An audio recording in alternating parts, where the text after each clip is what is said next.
on the rocks. First session of 2024. Can you believe that? 2024. Where does the time go? I've no idea. Well, hello and welcome back. Welcome to Northumberland. And welcome to 2024. You can always tell there's some very subtle things that happen in the week between Christmas and New Year that remind you that Christmas is over and a New Year's about to start. What are those subtleties, I hear you ask? Well, I always find for me, Wham, Live Aid, Chris Rea, all of that, gone. What you're then left with, of course, is the telltale sign that it's nearly New Year. Because, of course, what do you hear? Yeah, the Proclaimers, 500 miles. Dear God. So that's one little observation. Another little observation that I've got to get off my chest that I've made, which I honestly think is an absolute disgrace. The BBC take licence fees off all of us. Well, they should be taking licence fees off you if you're not paying it. And the SHIT that they put on Christmas Day these days is an absolute disgrace. EastEnders is on at 10 o'clock on Christmas Day night. What is that about, man? How are they getting away with it? It's just daylight robbery. Anyway, I ended up watching not remotely Christmassy film on Christmas Day, Forrest Gump. Great film, but not a Christmas tree or a bauble or a piece of tinsel in sight, sadly. So anyway, just wanted to get that off my chest. Other than that, it's a glorious day. We're out in Northumberland, got some pretty favourable conditions. Let's hope we can start the year with a fish. If you're new to the channel, hello and welcome, and thanks very much for joining. So, we've got big, huge carp wing, a bluey bait there, long pulley rig, 100-pound rig body, 60-pound snood, 6/0 mustard Vikings. You've heard me say this many times before. The reason I use them is because they're strong enough to pull fish in, but they will bend out of snags if you're using heavy tackle. And I'm using, as you can see, probably a 5-foot trace. Firstly, simply just to have more mono in amongst all the rough stuff you can see around as we're fishing really heavy ground. And secondly, fishing into heavy kelp that might be on a still day 6 foot tall, maybe more. On a day like this, it might go half and half, it could be 3 foot. So instead of a shorter rig, sinker sinking down and the hook just getting jammed in the kelp, the hook can just slowly come through the kelp and hopefully not get caught. So that's the rationale. Still got about 2 hours to low water, so I'm just going to get one out there. See if there's any pull. There shouldn't be, I'm using a 7-ounce lead, but we'll get one out there, see what the crack is, get another rig baited up.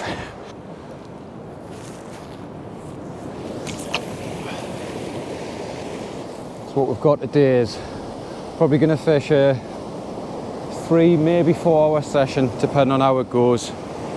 We've got quite a nice southeasterly rolling in. Started building yesterday. It was blowing probably up to about 30 from the southeast. It was raining all day, really blowy, really horrible, snotty day. But today, the rain's gone, it's not forecast to rain, and the wind's back right off. It must be, I don't know, 5 or 6 miles an hour. So it's really pleasant, and with it being southeasterly, it's not that cold, to be honest. We've got about 2 hours till bottom water. It's probably a medium range tide today. It's about a 1.57 ebb. We've got loads and loads of colour in the water. Tide at the minute will be moving right to left. But currently I'm not having any problems with any tow or anything like that. So as this hole empties out, these breakers will get smaller and smaller, so it shouldn't be a problem at all. I'm feeling, I shouldn't say it, but I feel fairly confident actually. There's a good bit of sea on. There must be, I'd say in places probably 5-6 foot out there. There's at least 2 or 3 into this area that I'm fishing. So hopefully that medium-sized tide as well just retains that little bit more water, so if there are any fish in there, they're not feeling too incentivized to get out. Not that they need to anyway, this place doesn't really empty out.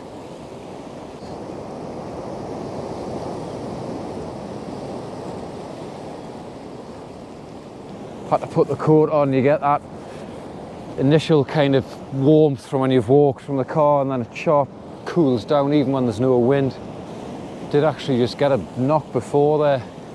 Doesn't seem to have come to anything. First bait's been in probably about 20 minutes. I'm going to give it another 5 or 10. Get another bait rigged up in the meantime and then fire another one out.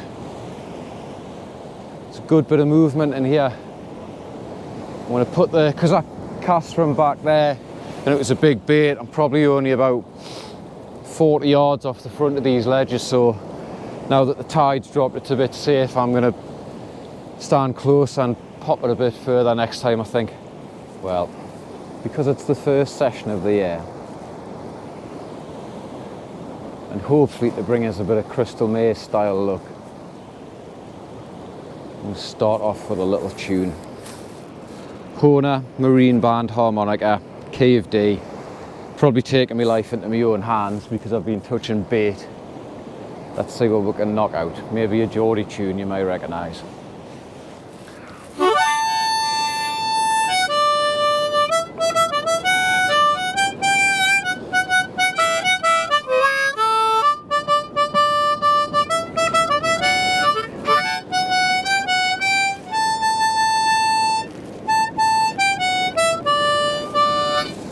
Still hasn't resulted in a bite.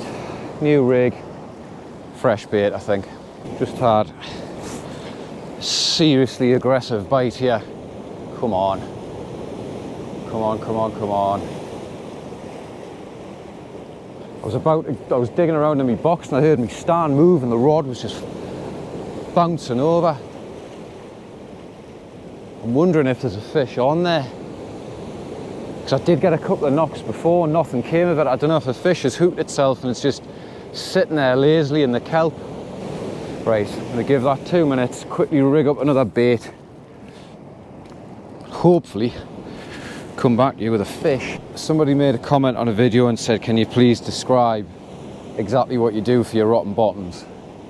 So, imp or splashdown, whatever you choose. Little rotter clip. I like to just narrow the gap ever so slightly, just to give you a little bit more safety when you're casting. Because I'm using 55-pound braid, this is 25-pound mono, so it's roughly half the break and strain. And I tie that to the side of the top of the rotter, just with a 5-turn grinner. Then I tie it to the side of the eye of, in this case, a 6-ounce gripper, again with a 5-turn grinner. Very simple. 1, 2, 3, 4, 5.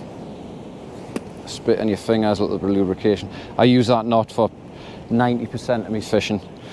Reason I tie it to the side, so it just sits on nicely like that.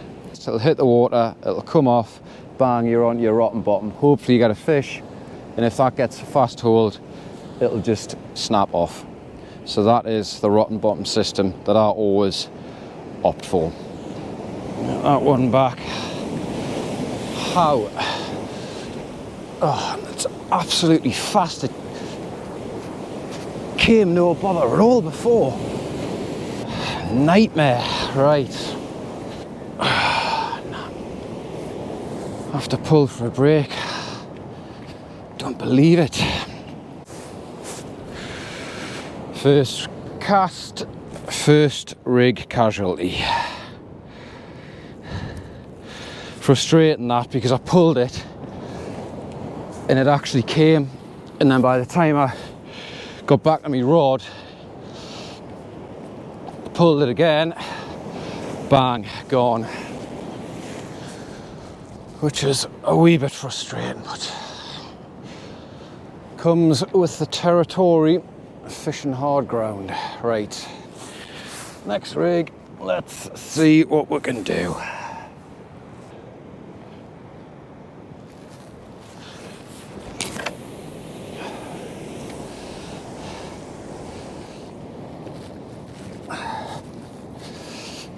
That wind's just picking up from the southeast, so put me rod and stand with it rather than side on, just so it doesn't stand any sort of chance of getting pulled over. Because if your rod falls over and you lose a ring, it is exceptionally frustrating. Happened to us on Bog Hall last year, bang, session over. I've learned ever since to have a spare rod with us.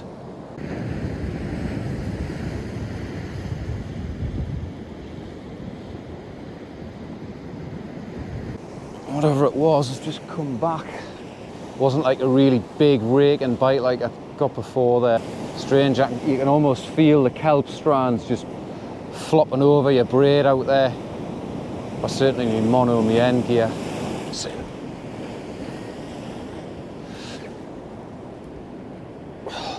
I came a bit there. Come on.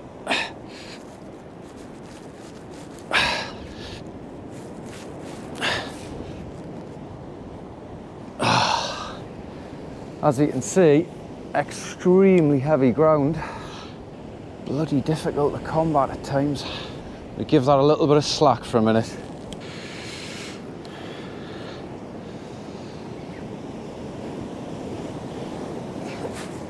Yep.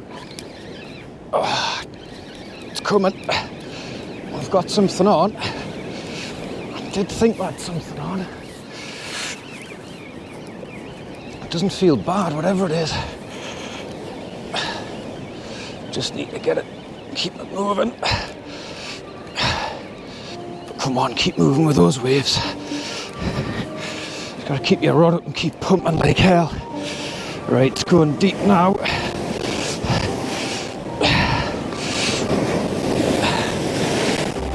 Oh no, come on.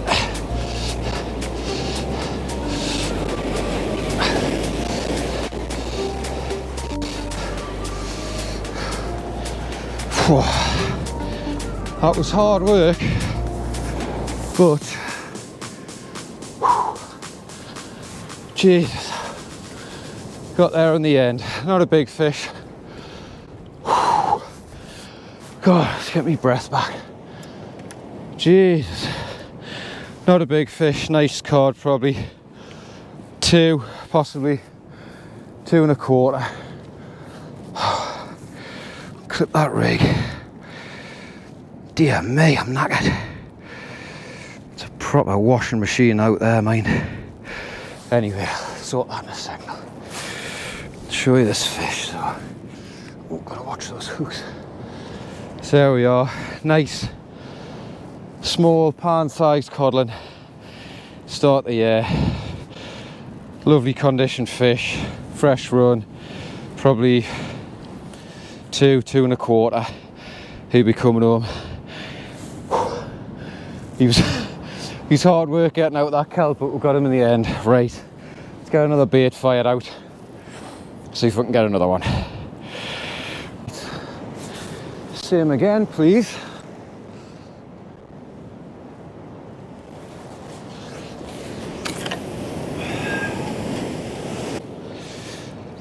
Oh, dear me, I'm wrecked.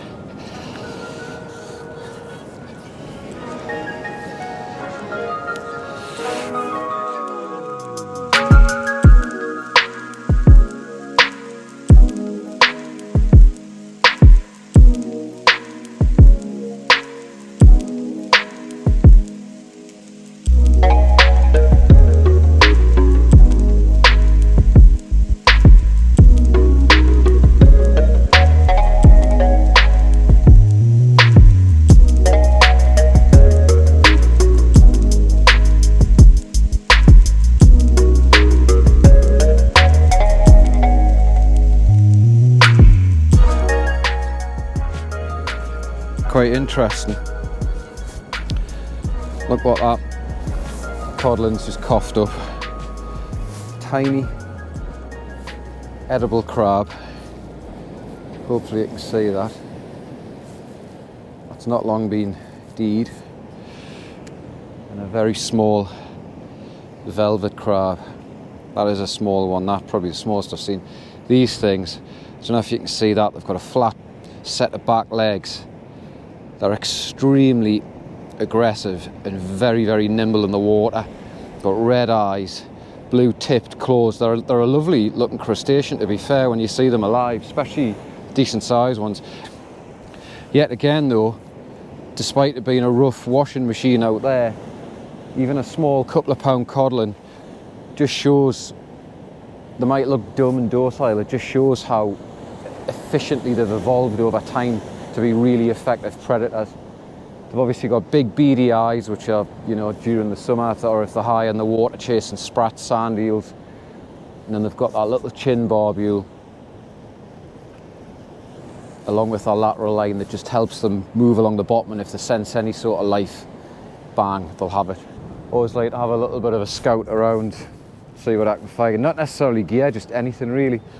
What I did find was a bit of plastic, so if you are out there, lads and lasses, you do see any litter around the marks, do your bit and just take it home, helps everyone.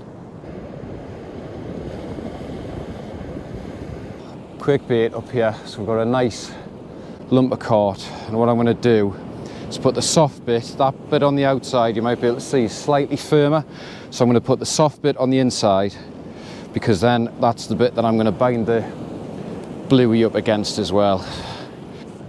It's quite a nice streamlined bait, and what I'm going to do with this other bit of bluey, just get that over the sort of softer bit of the cart, like that. 1, 2, 3, 4. I'm going 4 instead of 3 because I am using long shanked hooks. I'm getting a good inch and a half into that bait. Pulling that tight. Nice.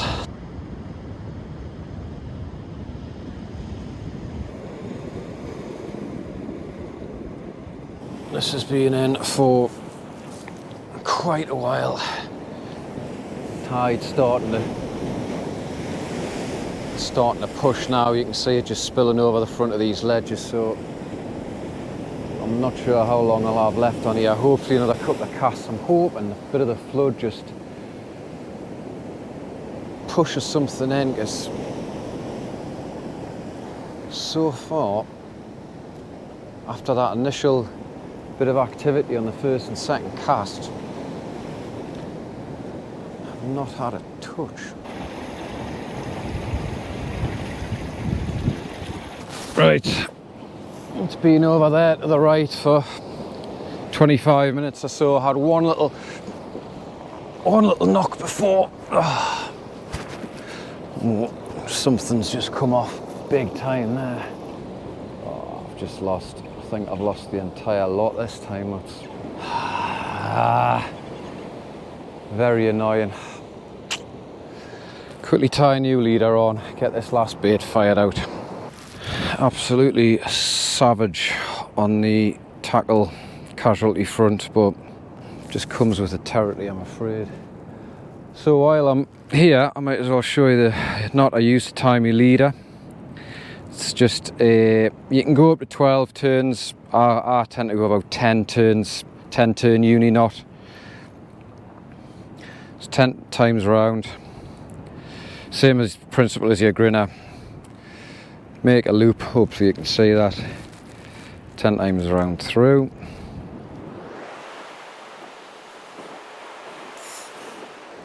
The trick is when you pull it tight, just help it along, if you see what I mean, because it can sort of notch up on itself, so hopefully you can see that, and that's just pulling through nicely. So you don't want to pull it too tight, just enough. Do the same again. Leaders on braid are not for everyone. There is divided opinion over it. Some people prefer to just use heavy braids straight through, just to save on the knot catching weed and potentially snapping. Personally, I like to use a leader because the issue, and I've seen it happen, when you're fishing really rough ground, if you're fishing one straight line through, if there's any sort of nick to that braid and you pull it, you might end up snapping halfway. And as I say, I've seen it happen, and you end up losing a load of braid, and worse still, leaving it out there for yourself and other anglers to catch. With this system, if you're absolutely fast and nothing's coming, that's likely to snap first. So instead of losing potentially 80 yards of thick braid, you're only using, 20 foot of leader and a rig. None of it's ideal, but at the end of the day, we're fishing into rough ground, and it just happens, I'm afraid. So let's get this wound on, get this last bait out there, see if we can catch another fish.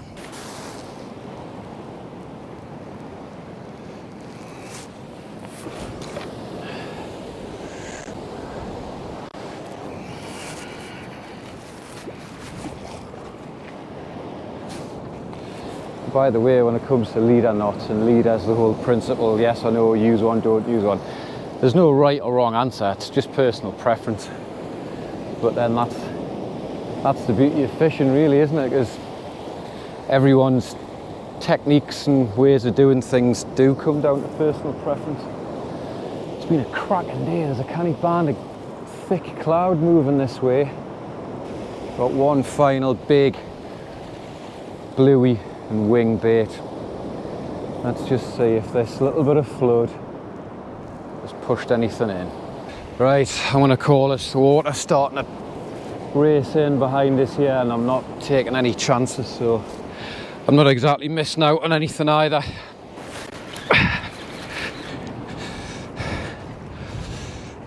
Right, well, that is going to mark the end of this session.